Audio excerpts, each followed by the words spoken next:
খ জবর খ, খ জের খি, খ পেশ খু, খ খি খু। আরবিতে খুব খেয়াল রাখতে হবে, দুইটা জায়গায় শুধু আমাদের ঠোঁটটা গোল হবে। কোনটা? এক হচ্ছে এই যে পেশ, আর এক হচ্ছে ওয়াও। এই দুইটা সময় একটা হরফ আর একটা হরকত, এর সময় উচ্চারণটা হবে কি? উচ্চারণটা করতে গিয়ে আমাদের ঠোঁটটা গোল করতে হবে। এখন আরেকটা হরফ আছে যেমন নুন।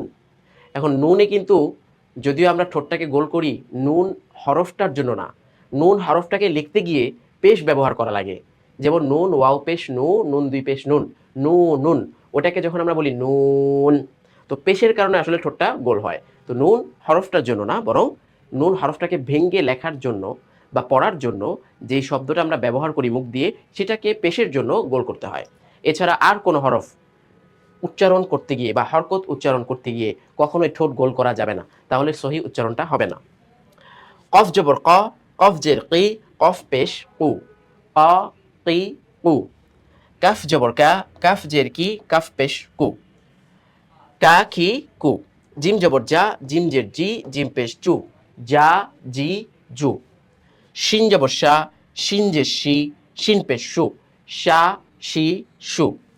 ইয়া জবর ইয়া, ইয়া জের ই, ইয়া পেশ ইউ। এই যে ইয়ার উচ্চারণটাতে অনেকের কিন্তু একটু কষ্ট হয়। তা আমি আবার বলছি, ইয়া জবর ইয়া, ইয়া জের ই একটু চাপ দিয়ে, হামজা জের ই, আর ইয়া জের ই একটু চাপ দিয়ে। ইয়া পেশ ইউ, হামজা পেশ উ, আর ইয়া পেশ ইউ।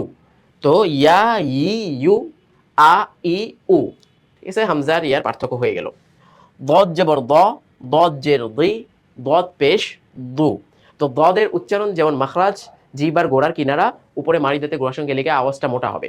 আর দালটা হবে জিহ্বার আগাটা উপরে তালুর সঙ্গে গিয়ে লেগে একটু চিকন হবে কিন্তু। তো দদ, দদ জবর দ বা দা যদি কেউ বলে ফেলে তাহলে কিন্তু হরফ চেঞ্জ হয়ে যাবে। দদ সবসময় মোটা, দাল সবসময় একটু পাতলা হয়ে যাবে। তো দ দুই দু।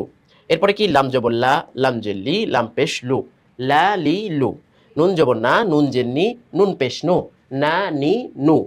র জবর র, র জের রি, র পেশ রু, র রি রু। ত জবর ত, ত জের তুই, ত পেশ তু। এই যে আওয়াজটা এখানে আমি মোটা করলাম, কারণ তা, তার সাথে তয়ের পার্থক্য করতে হবে।